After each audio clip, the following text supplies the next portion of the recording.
If the language is a barrier, you may watch the same video in English. Link is given in the description. Hello students, Deepak tuition centre के YouTube channel में आपका स्वागत है। इस video में हम chapter के की concepts, standard symbols, basic terminologies और स्टैंडर्ड फॉर्मूलेज पे डिस्कशन करेंगे और साथ ही साथ हम कुछ रिप्रेजेंटेटिव एग्जांपल्स भी सॉल्व करेंगे। वीडियो का जो सबसे इंपॉर्टेंट पोर्शन है वो क्रिटिकल एरियाज का डिस्कशन, जहां पे ज्यादातर स्टूडेंट्स मिस्टेक्स कमिट करते हैं। तो आप उन मिस्टेक्स पे गौर करें और ध्यान दें कि वो मिस्टेक्स आपसे ना हो। GST that is goods and service tax. So goods and service tax क्या होता है? ये बेसिकली एक इनडायरेक्ट टैक्स है जो जब भी कोई गुड्स या सर्विस बेचते हैं तो उस पे चार्ज किया जाता है। ठीक है, सो यहां पे अब हम लोग इसका डिटेल्स में पढ़ेंगे। ऑब्वियसली बहुत ज्यादा डिटेल्स नहीं है क्योंकि सब्जेक्ट का नाम टैक्स नहीं है, सब्जेक्ट का नाम मैथ्स है। तो मैथ्स पे हम लोग को मेनली फोकस करना है कि इसको कैसे कैलकुलेट किया जाता है ऑन शॉर्ट क्वेश्चंस। ठीक है ना। सो इनमें कुछ सर्टेन टर्मिनोलॉजीज है जिनके बारे में डिस्कस कर लेते हैं। सबसे पहला है इंट्रा स्टेट सेल्स। जैसे दो टाइप का कंपटीशन होता है, inter school competition, intra school competition.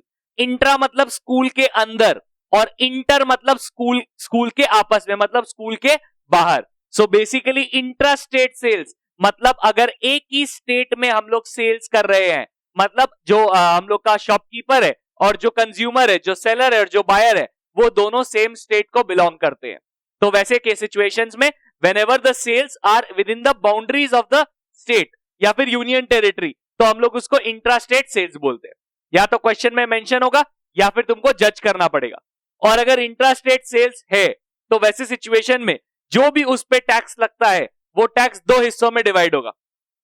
पहला हिस्सा होगा हमारा सीजीएसटी मीनिंग सेंट्रल जीएसटी, जो कि सेंट्रल गवर्नमेंट को जाएगा, और दूसरा होगा हम लोग का एसजीएसटी मतलब स्टेट जीएसटी, जो कि स्टेट गवर्नमेंट को जाएगा। तो 50-50 मतलब सोचो अगर 1000 रुपया का प्रोडक्ट है उस पर 10% टैक्स मतलब 100 रुपया, तो ये 100 रुपया का 5% जैसे 50% सीजीएसटी और 50% एसजीएसटी, तो 5% हम लोग का सीजीएसटी में जाएगा और 5% एसजीएसटी में।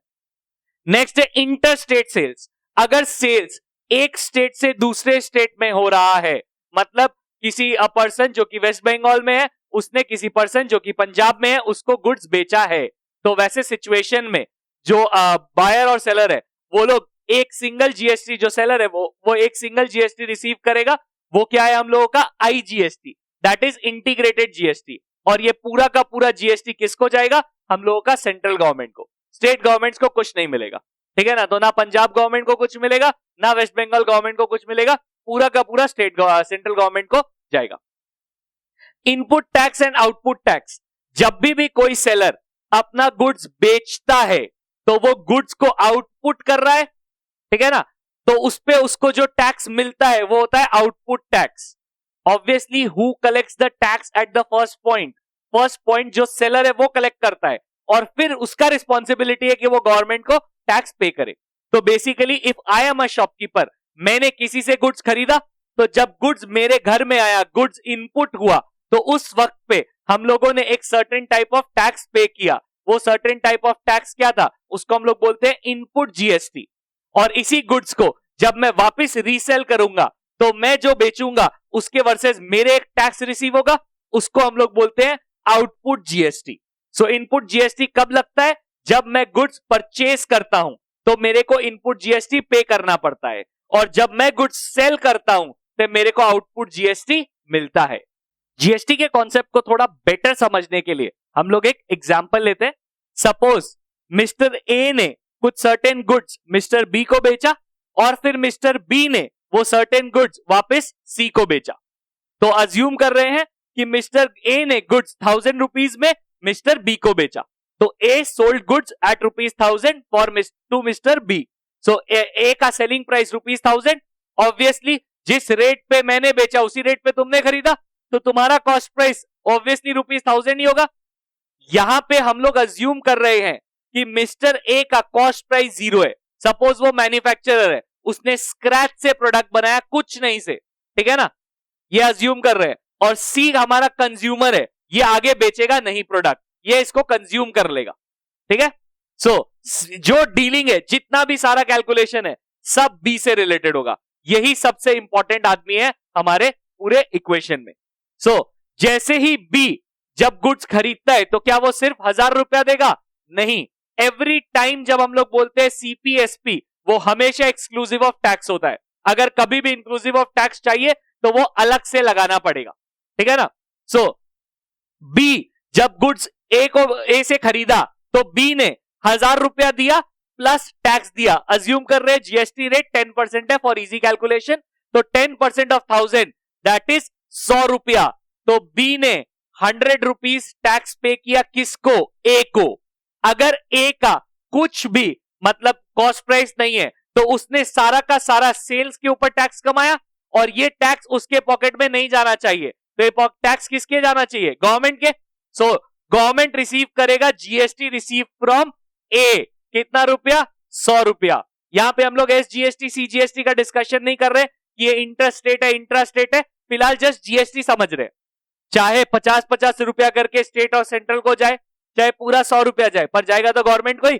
We are only that considering that part, ठीक है ना। सो जब बी ने गुड्स इनपुट किया अपने घर में तो बी ने इनपुट टैक्स पे किया जो कि 100 रुपया था। फिर बी ने 500 रुपया प्रॉफिट ऐड करके 1500 रुपए में गुड्स सी को बेचा। तो सी का कॉस्ट प्राइस 1500, तो क्या सी बी को सिर्फ 1500 रुपया देगा? नहीं, वो देगा 1500 plus 10% of 1500 that is 1500 plus 150। तो 1500 प्लस 150, ये 150 क्या हुआ? ये 150 हुआ बी का आउटपुट टैक्स जो उसने कलेक्ट किया। तो जब सी बी को प्रोडक्ट सी बी से प्रोडक्ट ले रहा था तब उसने उसको पैसा दिया, उसने उसको सेलिंग प्राइस दिया 1500 प्लस 150 दिया उसको आउटपुट टैक्स। ये टैक्स भी बी के पॉकेट में नहीं रहना चाहिए, ये टैक्स तो जाना चाहिए किसके पॉकेट में? ये टैक्स जाना चाहिए गवर्नमेंट के पॉकेट में। तो लॉजिकली बी गवर्नमेंट को 150 रुपया और देगा? नहीं, बी बोलेगा कि सेल्स पे जो टैक्स है वो अल्टीमेटली कौन बियर करता है?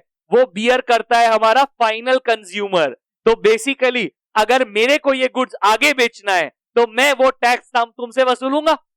तो उस वसूलने के लिए जो 100 रुपया बी ने ए को दिया था वो 100 रुपया वो काट लेगा, बोलेगा ये तो मेरा ही रुपया था। सो बेसिकली 150 दो हिस्सों में डिवाइड हो जाता है, 100 और 50। ये 100 रुपया बी का ऑलरेडी दिया हुआ है जो कि गवर्नमेंट के पास पहुंच चुका है, तो उसको सिर्फ 50 रुपया और देने का रिस्पॉन्सिबिलिटी है गवर्नमेंट को। तो बी क्या करेगा? GST receive from B, B government को 50 रुपया दे देगा। तो टोटल में गवर्नमेंट के पास कितना रुपया आया? 150, और सी ने टोटल कंज्यूमर ने टोटल कितना रुपया दिया? 150। So now this make sense कि फाइनल जो बियरर है वो हमारा कंज्यूमर है और वो जो रुपया देगा वो ही टोटल फाइनल टैक्स का वैल्यू है। बट ऑब्वियसली जैसा कि मैथ्स में होता है, क्लास 10 में है, तो स्टेप्स दिखाने पड़ेंगे। We are not considered here steps, वो हम लोग सम्स में देख लेंगे। अभी सिर्फ कॉन्सेप्ट समझो। तो बेसिकली जो भी बीच वाला पर्सन है, जो भी पर्सन है जो शॉपकीपर है जिसने खरीदा भी और बेचा भी है, वो गवर्नमेंट को कितना टैक्स देगा? जितना उसने आउटपुट टैक्स कलेक्ट किया माइनस जितना उसने इनपुट टैक्स ऑलरेडी पे कर चुका है। तो कहीं भी सिचुएशन में जो हम लोग का जीएसटी होता है is always output tax minus input tax. Now you can argue कि सर ए भी तो खरीदा बेचा होगा। नहीं, मैंने अज्यूम किया था ये मैन्युफैक्चरर है, या फिर इसका कॉस्ट प्राइस के बारे में जब कुछ दिया नहीं है तो हम लोग अज्यूम करेंगे इसका कॉस्ट प्राइस 0 है। अगर कॉस्ट प्राइस 0 है तो इसका इनपुट टैक्स भी 0 होगा, मतलब इसने अभी तक कोई इनपुट टैक्स पेमेंट नहीं किया। तो जितना भी टैक्स कलेक्ट किया सब इसको चुकाना पड़ेगा गवर्नमेंट को। इसने ऑलरेडी 100 रुपया दे चुका है खरीदते वक्त, तो ये अपना 100 रुपया काट लेगा और बचा हुआ 50 रुपया गवर्नमेंट को चुका देगा। ये मत सोचना कि सर कभी कम हो गया तो, कम कैसे होगा, और अगर हो जाता है तो उसका गवर्नमेंट रिटर्न्स भी देता है, ठीक है ना। लॉस में बेचा तो कम हो गया तो वैसे केस में रिटर्न्स भी मिलता है, बट जनरली वी अज्यूम कि सब कुछ प्रॉफिट में चल रहा है ताकि क्वेश्चन थोड़ा इजी रहे। The printed price of an article is ₹60,000. The manufacturer allows a discount of 25% to a dealer A. The dealer sells the article to another dealer B at a discount of 12% on the mark price. The dealer B sells it to a consumer at 5% above the printed price. If all the sales are intrastate and the rate of GST is 18%, find Part 1. The price of the article inclusive of tax under GST paid by dealer A. Part 2, the price of the article inclusive of tax under GST paid by dealer B. Part 3, the amount which the consumer pays for the article. Part 4, the amount of tax under GST paid by dealer A to the central government. Part 5, the amount of tax under GST paid by dealer B to the state government. Part 6, the amount of tax under GST received by the central government. मेरे को preferred होता है जैसे ही हम लोग सबसे पहले intra state पढ़ते हैं कि सारे के सारे सेल्स इंट्रा स्टेट होते हैं, एक रटा हुआ लाइन फटाफट पेपर पे फर्स्ट लाइन उतार देते हैं. वो लाइन क्या होता है? All sales are intra state and rate of GST is, जो क्वेश्चन में गिवन है, 18%. Therefore CGST at the rate 9% and SGST at the rate 9% is levied. So basically दो हिस्सों में इसको बांट दिया, एक CGST एक SGST, हाफ हाफ करके. ये एकदम बेसिक रूल है, ठीक है. तो अब what I feel prefer is, पहले मन में एक सेटअप बैठा लो कि मैन्युफैक्चरर ने डीलर ए को बेचा, फिर डीलर ए ने डीलर बी को बेचा और डीलर बी ने फाइनल कंज्यूमर को बेचा. तो मेनली यहाँ पे मेन लोग कौन है? डीलर ए डीलर बी, क्योंकि यही तो बीच के लोग हैं जो इनपुट आउटपुट टैक्स दोनों देते हैं. Best, even before reading all the 6 parts of the question, मैं सबसे पहले प्रेफर करता हूं हर चीज का इनपुट आउटपुट सब निकाल के बैठ जाओ. उसके बाद जैसे जैसे क्वेश्चन में देगा तुमको खाली एडिशन सब्ट्रैक्शन करना है, चाइल्ड्स प्ले हो जाएगा. So I will start with manufacturer का जो मार्क प्राइस है जो गुड का, वो है 60,000. तो मैन्युफैक्चरर जब उसको बेचा तो उसका सेलिंग प्राइस क्या हुआ? मैन्युफैक्चरर ने 25% डिस्काउंट दिया, तो 60,000 minus 25% of 16,000, that is 60,000 minus 15,000, क्योंकि 25% ऑफ 60,000 15,000 है. इसका कैलकुलेशन चाहो तो दिखाओ, चाहो तो स्किप कर दो, कोई प्रॉब्लम नहीं है. That is ₹45,000. अभी ऑब्वियस सा बात है, मैन्युफैक्चरर ने जब बी को ये ए को ये प्रोडक्ट बेचा, तो अगर उसको 45,000 मिले तो पक्का ए ने 45,000 चुकाया होगा. सो ए के लिए कॉस्ट प्राइस क्या है? 45,000. इट इज अज्यूम कि जैसे ही मैं एसपी सीपी एमपी ये सब कुछ भी बोल रहा हूं, सब एक्सक्लूसिव ऑफ टैक्स है. जहां पे इंक्लूसिव ऑफ टैक्स होगा वहां लिख देंगे इंक्लूडिंग टैक्स या इंक्लूसिव ऑफ टैक्स, ठीक है ना. तो इसका कॉस्ट प्राइस क्या हो गया? 45,000. द मोमेंट आई सी कि कोई शॉपकीपर, कोई डीलर, कोई भी सेलर जिसका कॉस्ट प्राइस गिवन है, मैं उसका इनपुट CGST SGST निकालना प्रेफर करता हूं. सो input CGST will obviously be same as input SGST, which will be 9% of 45,000. तुम चाहो तो अलग अलग स्प्लिट करके लिख सकते हो. Input CGST 9% of 45,000, input SGST 9% of 45,000. तुम चाहो तो मत करो, ऐसे लिख दो, कोई प्रॉब्लम नहीं है. So 9% of 45,000 is 9/100 into 45,000. That is ₹4050. That is 4,050. ये हो गया इनपुट टैक्स. मतलब ए ने जब मैन्युफैक्चरर को पैसा दिया तो उसने 45,000 प्लस टैक्स पे किया. अब मुद्दा आता है, ए जब बेचेगा इसको तो वो किस रेट पे बेचेगा? क्वेश्चन में बोला है ए ने डीलर बी को मार्क प्राइस पे 12% डिस्काउंट दिया. So basically selling price for dealer A, मैंने हेडिंग ही दे दिया फॉर डीलर ए, तो जो भी बात करे सब कुछ डीलर ए के लिए. तो डीलर ए का सेलिंग प्राइस क्या हुआ? 60,000 minus 12% of 60,000, that will B 60,000 minus 7,200. So that will be ₹52,800. So 52,800 rupees उसका सेलिंग प्राइस है. तो ऑब्वियसली उस पे जैसे ही वो बेचेगा उसको उस पे टैक्स मिलेगा, तो उसको आउटपुट CGST और आउटपुट SGST मिलेगा. वो दोनों हम लोग कैलकुलेट कर लेते हैं. सो द मोमेंट आई सी कि किसी भी पर्सन का कॉस्ट प्राइस, सेलिंग प्राइस सब कुछ गिवन है या कैलकुलेटेबल है, तो हम लोग यही करते हैं, कॉस्ट प्राइस लिखते हैं, उसका इनपुट CGST इनपुट SGST निकाल लेते हैं, उसका सेलिंग प्राइस लिखते हैं, उसका आउटपुट CGST आउटपुट SGST निकाल के बैठ जाते हैं. फिर क्वेश्चन में जैसा बोलेगा वैसा कर लेंगे. Addition subtraction is not a big deal. Most of the question में इनपुट आउटपुट निकालना ही पड़ेगा. ऐसा मत सोचना कि तुम पहले निकाल रहे हो और बाद में क्वेश्चन में पलट जाएगा. क्यों करेगा ऐसा? 99.99% नहीं करेगा. वो क्वेश्चन में पूछेगा ही, तो ये इंफॉर्मेशन निकाला हुआ हमेशा बेनिफिशियल रहेगा, क्योंकि इतना ही क्वेश्चन है तो एक पैटर्न बन जाता है. कैसा भी टाइप का क्वेश्चन है, हर एक जो मेन जो बायर और सेलर है, ठीक है ना, जो एक सेलर है जो कि खरीदता और बेचता है, रीसेलर, तो वो रीसेलर का cost price, input CGST SGST या अगर IGST है तो, और selling price, input output CGST SGST या अगर IGST है तो. दोनों ही केस में ये सिनेरियो कर लो, एकदम आसानी से समझ हो जाएगा। सो नेक्स्ट डीलर बी के लिए ऑब्वियस सा बात है, डीलर ए ने जिस रेट पे बेचा डीलर बी ने उसी रेट पे खरीदा।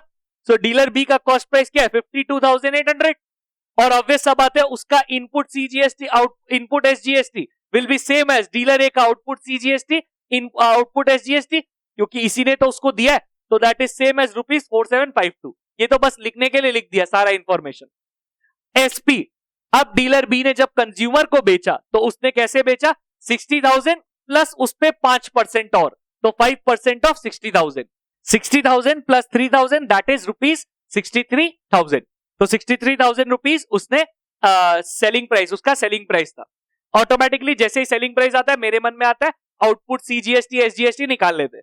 सो obviously output CGST equals to output SGST that is 9% of 63,000, so that will be equals to 5,670 और selling price for the consumer obvious सा बात है एक्सक्लूसिव ऑफ टैक्स। तो कंज्यूमर के लिए जो कॉस्ट प्राइस है, कंज्यूमर के लिए जो कॉस्ट प्राइस है वो ऑब्वियसली हम लोग का जो डीलर बी था उसका सेलिंग प्राइस है that is ₹63,000। This is exclusive of tax. क्योंकि सारा इंफॉर्मेशन तो निकल चुका है तो अब हम लोग सिंपली जैसा ऐसा क्वेश्चन में पूछा वैसा वैसा निकाल सकते हैं। The price of the article inclusive of tax under GST paid by dealer A। तो डीलर ए ने कितना रुपया पे किया टैक्स मिला के, तो उसका कॉस्ट प्राइस जो कि उसने पे किया प्लस उसने जीएसटी पे किया जिसको उसका आउटपुट जीएसटी गिनते हैं, आउटपुट सीजीएसटी भी और आउटपुट इनपुट सीजीएसटी और input SGST. So that is ₹45,000 plus 4050 plus 4050, तो टोटल हो गया हम लोग का 53,100। नेक्स्ट क्वेश्चन है the price of the article inclusive of tax under GST paid by dealer B. तो डीलर बी ने कितना रुपया पे किया उस कमोडिटी के लिए, ऑब्वियसली डीलर ए को, तो उसने उसका कॉस्ट प्राइस पे किया प्लस जितना जीएसटी पे करना था दैट इज उसका इनपुट सीजीएसटी प्लस उसका input SGST. So that is 52,800 जो उसका कॉस्ट प्राइस था plus 4752 plus 4752 input CGST input SGST, तो ये हो गया 62,304। थर्ड क्वेश्चन हमसे पूछा गया कि कंज्यूमर ने कितना पे किया आर्टिकल के लिए, जितना कंज्यूमर का कॉस्ट प्राइस था प्लस जितना वो जीएसटी पे किया। तो कंज्यूमर का जो कॉस्ट प्राइस था वो था हम लोग का 63,000 और कंज्यूमर ने 5,670 प्लस 5,670 का 2 जीएसटी पे किया, एक सीजीएसटी एक आईजीएसटी, तो टोटल हो गया 74,340। Next amount of tax under GST paid by dealer A to the central government.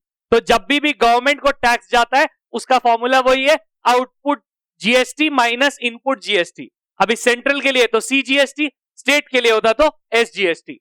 तो डीलर ए का output CGST minus input CGST will be 4752 minus 4050 that is ₹702। Obviously dealer A का जो SGST था वो भी यही होता, ठीक है ना।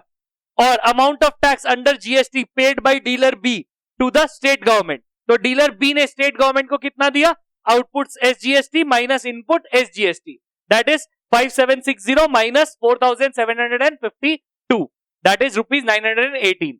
मतलब डीलर बी ने जो सेंट्रल गवर्नमेंट को दिया होगा वो भी यही होगा 918।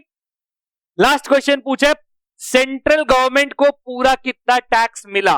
तो सेंट्रल गवर्नमेंट को पहले मैन्युफैक्चरर से मिला क्योंकि मैन्युफैक्चरर ने कलेक्ट किया था टैक्स, तो tax collected by manufacturer that is CGST collected by manufacturer. फिर ए ने certain amount of CGST government को दिया था that is CGST paid by dealer A to the central government, और फिर डीलर बी ने सेंट्रल गवर्नमेंट को CGST दिया था, तो CGST paid by dealer B to the central government. तो मैन्युफैक्चरर ने 4050 हम लोग का कलेक्ट किया था, सो 4050 हम लोग का टैक्स कलेक्ट किया था, और फिर 702 हम लोग का डीलर ए ने पे किया सेंट्रल गवर्नमेंट को, और जो हम लोग का 918 है वो डीलर बी ने पे किया। यहाँ पे स्टेट लिखा है बट सेम ही सेम हम लोग को सेंट्रल गवर्नमेंट ने पे किया, सेंट्रल गवर्नमेंट को पे किया, तो therefore 5670 which was very obvious. ये अगर मेरे को अलाउड होता तो मैं डायरेक्टली लिख देता क्योंकि टोटल टैक्स कितना मिलेगा जितना कंज्यूमर पे करेगा, तो कंज्यूमर का वैल्यू भी तो यही आया था। फाइनली बी का जो आउटपुट जीएसटी था जो उसने कंज्यूमर से कलेक्ट किया था वो 5670 था, but you are not allowed to use it directly, ठीक है ना। तो सब बुक्स में यही ऐसे स्टेप बाय स्टेप ब्रेकिंग किया है, तो वो तुमको करना चाहिए। और इनफैक्ट इसमें जो ये आते हैं, जो हम लोग के वो है स्टेप्स है, मतलब इन द सेंस किससे क्या रुपया आया, तो वो सब जो स्टेटमेंट्स है वो भी लिखना चाहिए, ठीक है ना। कंपल्शन नहीं है, बट जितना लिखोगे उतना नीटनेस बढ़ता है, उतना ज्यादा मार्क्स आने का स्कोप बढ़ जाता है। सो वो क्रिटिकल एरियाज जहां पे ज्यादातर स्टूडेंट्स मिस्टेक्स कमिट करते हैं और उनका मार्क्स चला जाता है, वो है सबसे पहला ये लाइन। अगर ये लाइन लिखना भूल जाओगे कि सीजीएसटी एसजीएसटी हाफ ऑफ हो गया, सेल्स इंट्रा स्टेट है, तो 100% नंबर कटेगा। ये बहुत इंपॉर्टेंट लाइन है, इसको अच्छे से मेमोराइज कर लो। सेकेंडली, काफी स्टूडेंट्स क्या करते हैं, ये हेडिंग्स नहीं देते, for dealer A for dealer B, कोई प्रॉब्लम नहीं है, तुम अगर हेडिंग्स नहीं दे रहे हो तो हर में लिखना पड़ेगा। Selling cost price for dealer A, input CGST for dealer A, input SGST for dealer A, तो हर जगह फॉर डीलर ए लिखने से बेटर है एक हेडिंग दे दो, for dealer A for dealer B, जो भी बात है, तो उससे क्या होगा, सब कुछ उसके नीचे का उसके अंदर आ जाएगा। और काफी बच्चे ये भी मिस्टेक करते हैं, इंटरस्टेट इंट्रास्टेट में कंफ्यूज हो जाते हैं, फिर input CGST input SGST, output CGST output SGST की जगह आईजीएसटी कैलकुलेट कर देंगे, तो वो सब ध्यान रखना पड़ेगा। और इनपुट्स को तुम चाहो तो अलग दिखाओ, चाहो तो साथ में दिखाओ, does not matter, but matter ये करता है कि वो होने चाहिए तुम्हारे आंसर स्क्रिप्ट में। अगर वो नहीं होंगे तो ये बहुत बड़ा प्रॉब्लम हो जाएगा। और तीसरा चीज, अगर सम थोड़ा सा भी बड़ा है, या सम को बहुत अच्छे से अंडरस्टैंड करो कि किसने किसको क्या रेट पे क्या बेचा, ताकि तुम ये सब जो कैलकुलेशन है वो अच्छे से कर पाओ। बहुत स्टूडेंट्स रीडिंग में मिस्टेक कर देते हैं कि किसको 12% डिस्काउंट मिला, किसको क्या मिला, और उसकी वजह से पूरा सम रॉन्ग हो जाता है। ये एक बहुत ही पॉपुलर मिस्टेक है, ज्यादातर स्टूडेंट्स इसको परफॉर्म करते हैं। क्या, यूनिट लिखना भूल जाते हैं।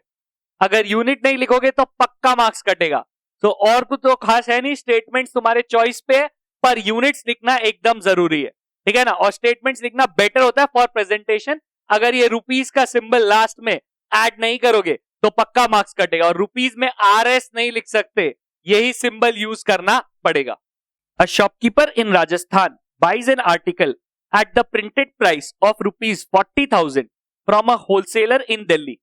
The shopkeeper sells the article to a consumer in Rajasthan at a profit of 25% on the basic cost price. If the rate of GST is 18%, find part 1, the price of the article inclusive of tax under GST at which the shopkeeper bought it.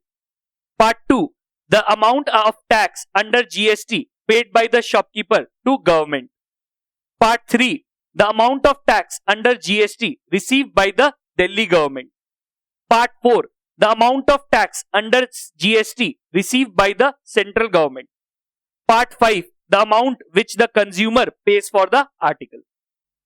Question को अच्छे से analyse करते हैं। यहां पे पहले एक dealer जो कि दिल्ली में था, उसने गुड्स बेचा एक शॉपकीपर जो कि राजस्थान में था, तो ये ऑब्वियसली इंटरस्टेट हो गया और इस पे आईजीएसटी लेवाई होगा। और उसके बाद ये राजस्थान वाले शॉपकीपर ने एक कंज्यूमर को बेचा जो कि राजस्थान में ही था, और ये इंट्रास्टेट हो गया और इस पे सीजीएसटी और एसजीएसटी लगेगा। तो एक ही सम में दोनों लगेगा, इसलिए बहुत ध्यान से करना। तो पहले हम लोग लिख देंगे कि the shopkeeper in Rajasthan bought the article from the wholesaler in Delhi, so therefore sale is interstate and GST is 18%. Therefore, IGST at the rate 18% is levied. पूरा का पूरा IGST, कोई डिवीजन कोई पार्टीशन कुछ नहीं, ठीक है ना। ये स्टेटमेंट अच्छे से याद कर लो, ये स्टेटमेंट लिखना है हर सम में जिसमें इंटरेस्ट रेट आएगा। सो अब selling price for the wholesaler 40,000 given है क्वेश्चन में, तो ऑटोमेटिकली शॉपकीपर का कॉस्ट प्राइस भी 40,000 हो गया। तो शॉपकीपर का इनपुट जीएसटी, यहाँ पे सीजीएसटी एसजीएसटी तो है नहीं, तो सीधा इनपुट आईजीएसटी, क्योंकि उसने इंटरस्टेट खरीदा है तो उसने जो पेमेंट किया वो दिल्ली वाले बंदे को दिया है, और वो दिल्ली वाला डायरेक्टली सेंट्रल गवर्नमेंट को देगा आईजीएसटी के फॉर्म में। सो that is 18% of 40,000, that is ₹7200। तो ये उसने टैक्स पे कर दिया, इनपुट आईजीएसटी। अब जब उसने कंज्यूमर को बेचा जो कि राजस्थान में ही था, तो उसके लिए हम लोग को इंट्रास्टेट है ये मेंशन करना पड़ेगा। So the now the shopkeeper in Rajasthan sold the article to consumer in Rajasthan, therefore the sale is intrastate and GST is 18%. Therefore CGST at the rate of 9% and SGST at the rate of 9% is levied. क्योंकि वो राजस्थान का राजस्थान में ही बेचा, तो उसलिए उसका CGST SGST दो हिस्सा हो जाएगा जीएसटी का, तो 18 का 9% डिवाइड हो जाएगा। शॉपकीपर ने जब उस कंज्यूमर को बेचा तो उस पर 25% का प्रॉफिट कमाया, मतलब 40,000 प्लस 25% ऑफ 40,000, तो उस हिसाब से आया हम लोग का 40,000 प्लस 10,000 दैट इज 50,000। तो 50,000 उसका सेलिंग प्राइस था। तो जैसे ही मेरे को सेलिंग प्राइस पता चला, मैं उसका output C GST S GST निकाल लूंगा। So output C GST and output S GST will be 9% of 50,000, that will be equal to ₹4,500। और ऑब्वियसली कंज्यूमर ने वो जो आर्टिकल खरीदा उसका कॉस्ट प्राइस, कंज्यूमर के लिए कॉस्ट प्राइस क्या था? 50,000। अगेन टेलिंग यू, जितना भी सीपीएसपी लिखा हुआ है सब एक्सक्लूसिव ऑफ टैक्स है। जब इंक्लूड करेंगे टैक्स तो बगल में लिखना पड़ेगा इंक्लूसिव ऑफ टैक्स। तो सब कुछ हमने कैलकुलेट कर लिया है। अब हमारा टारगेट क्या है? क्वेश्चन में जो जो सवाल पूछा है वो एक एक करके निकालना। तो पहला सवाल पूछा है the price of the article inclusive of tax under GST paid by the shopkeeper. तो वो होगा cost price of the article for the shopkeeper plus GST paid by the shopkeeper. So basically cost price of the article क्या था? वो था हम लोग का 40,000 प्लस जीएसटी कितना पे किया शॉपकीपर ने? आईजीएसटी 7,200 का। तो टोटल हो गया 47,200 रुपीज उसने पे किया इंक्लूडिंग टैक्स। नेक्स्ट हम लोग से सवाल पूछा है कि शॉपकीपर ने गवर्नमेंट को कितना रुपया दिया एज टैक्स। अभी अगर तुम ध्यान दो तो गवर्नमेंट को जो भी रुपया जाता है वो क्या होता है? Output tax minus input tax.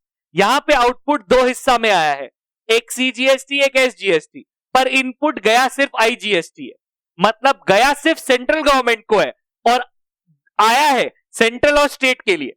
तो पहले अभी कंज्यूमर जो शॉपकीपर है वो तो ये नहीं बोलेगा ना कि ठीक है सेंट्रल से बाद में हिसाब कर लेंगे, स्टेट वाला तुम ले लो। नहीं, वो बोलेगा कि तुम लोग सेंट्रल और स्टेट आपस में हिसाब कर लेना, मेरा नक्की करो। तो वो पहले अपना 7,200 में से 4,500 माइनस कर देगा। वो बोलेगा मैंने गवर्नमेंट को 7,200 दिया था, तो मेरे को सेंट्रल को जो मिला है 4,500 वो तो देने का जरूरत नहीं है क्योंकि पूरा सेंट्रल को तो मैं चुका चुका हूं। पर मेरे तो अभी भी ये 7,200 माइनस 4,500 का लॉस हो जाएगा ना, मेरे को ये 2,700 का लॉस हो जाएगा। I will not bear the loss, I will tell the government कि भैया तुम लोग आपस में देख लो, मैं तो काट के ही दूंगा। तो मैं जो ये बचा हुआ 2,700 है ये मैं स्टेट गवर्नमेंट के हिसाब से काट के दूंगा। अब स्टेट और सेंट्रल का मतलब है वो लोग आपस में सल्टेगा। तो पहले हम लोग 4,500 जो इनपुट जीएसटी का है, मतलब इनपुट जीएसटी का एक अमाउंट, उसको आउटपुट सी जीएसटी से पूरा कैंसिल ऑफ कर देंगे। तो अब हमारे पास इनपुट सी जीएसटी 2,700 बचा, मतलब शॉपकीपर ने अभी भी 2,700 रुपया एक्स्ट्रा देके रखा है गवर्नमेंट को। तो ये बचा हुआ 2,700 वो स्टेट गवर्नमेंट के हिसाब में से काटेगा। तो स्टेट गवर्नमेंट के हिसाब का 4,500 उसके पास आया, तो वो उसका 2,700 काट के उसको 2,300 रुपीज दे देगा। ठीक है ना? तो वो किस गवर्नमेंट को देगा? ऑब्वियसली राजस्थान गवर्नमेंट को, क्योंकि दिल्ली गवर्नमेंट का तो कोई रोल ही नहीं है। दिल्ली गवर्नमेंट के साथ तो आईजीएसटी का हिसाब था, तो दिल्ली गवर्नमेंट को तो कुछ नहीं मिलेगा। दिल्ली वाला शॉपकीपर को जितना भी जीएसटी मिला वो सीधा जाएगा सेंट्रल गवर्नमेंट को, पर राजस्थान वाले शॉपकीपर को जितना भी जीएसटी मिला वो उसमें से आईजीएसटी का जो सेंट्रल का जो हिसाब काट के जो बचेगा वो राजस्थान गवर्नमेंट को दे देगा, दैट इज 2,300। तो इवन दो क्वेश्चन में गवर्नमेंट मेंशन नहीं है, तुम मेंशन कर दो, थोड़ा अच्छा लगता है। नेक्स्ट क्वेश्चन पूछा amount of tax receive by the Delhi government. Obviously zero. Delhi government को कुछ भी क्यों मिलेगा? क्योंकि उसका तो इंटरस्टेट था और इंटरस्टेट में कोई भी स्टेट या यूनियन टेरिटरी का गवर्नमेंट का हिसाब किताब नहीं होता है। Next is amount of tax receive by central government. Central government को दो जगह से पैसा आना चाहिए, एक डीलर देगा आईजीएसटी और दूसरा शॉपकीपर देगा सीजीएसटी। डीलर का आईजीएसटी 7,200 और शॉपकीपर का सीजीएसटी 0, क्योंकि वो पूरा तो कैंसिल ऑफ हो गया था। सीजीएसटी वो तो एसजीएसटी था जो कि स्टेट गवर्नमेंट को गया। So that is 7,200 plus 0, that is rupees 7,200. और last question, the amount which the consumer pays for the article is obviously cost price for the consumer, the cost price of the article for the consumer plus उसने जितना भी GST दिया, उसने GST दो हिस्सों में दिया, एक सीजीएसटी और एक SGST. So 50,000 plus 4,500 plus 4,500, that is total 59,000 rupees. तो वो उसका टोटल प्राइस हो गया जो उसने दिया इंक्लूसिव ऑफ टैक्स। कंज्यूमर जब भी पे करता है वो माना जाता है इंक्लूसिव ऑफ टैक्स है। आई अग्री, जो एग्जांपल्स मैंने लिया है वो कहीं से भी रिप्रेजेंटेटिव एग्जांपल्स तो नहीं लग रहे, but you have to understand कि जैसे सम्स जितना वैरायटी ऑफ कॉम्प्लेक्सिटी था वो मैंने 2 एग्जांपल्स में कवर कर दिया। एग्जैक्टली ये एग्जांपल एग्जाम पेपर में तो नहीं आएंगे क्योंकि एग्जांपल के मार्क्स थोड़े ऊपर चले जाएंगे और उतना मार्क्स हम लोग को देगा नहीं, बट इन एग्जांपल्स के थ्रू मैंने सब कुछ कवर कर दिया है ताकि आप जब अपने क्वेश्चन सॉल्व करो तो उसमें सब वैरायटी का सम कवर हो जाए। अगर आपको ये वीडियो पसंद आया है तो जरूर वीडियो को लाइक करें और इसे अपने दोस्तों के साथ भी शेयर करें ताकि ये ज्यादा से ज्यादा लोगों तक पहुंच सके। अगर आपको चैप्टर में अभी भी कुछ डाउट है, कुछ कंफ्यूजन है, कुछ सम सॉल्व नहीं हो रहे, तो प्लीज नीचे कमेंट करें ताकि मैं उनको आपके लिए सॉल्व करके दे सकूं। आप मुझे सपोर्ट कर सकते हैं इस आइकॉन पे क्लिक करके और चैनल को सब्सक्राइब करें और बेल आइकॉन प्रेस करना ना भूलें ताकि आपको हमारी हर अपडेट मिलती रहे।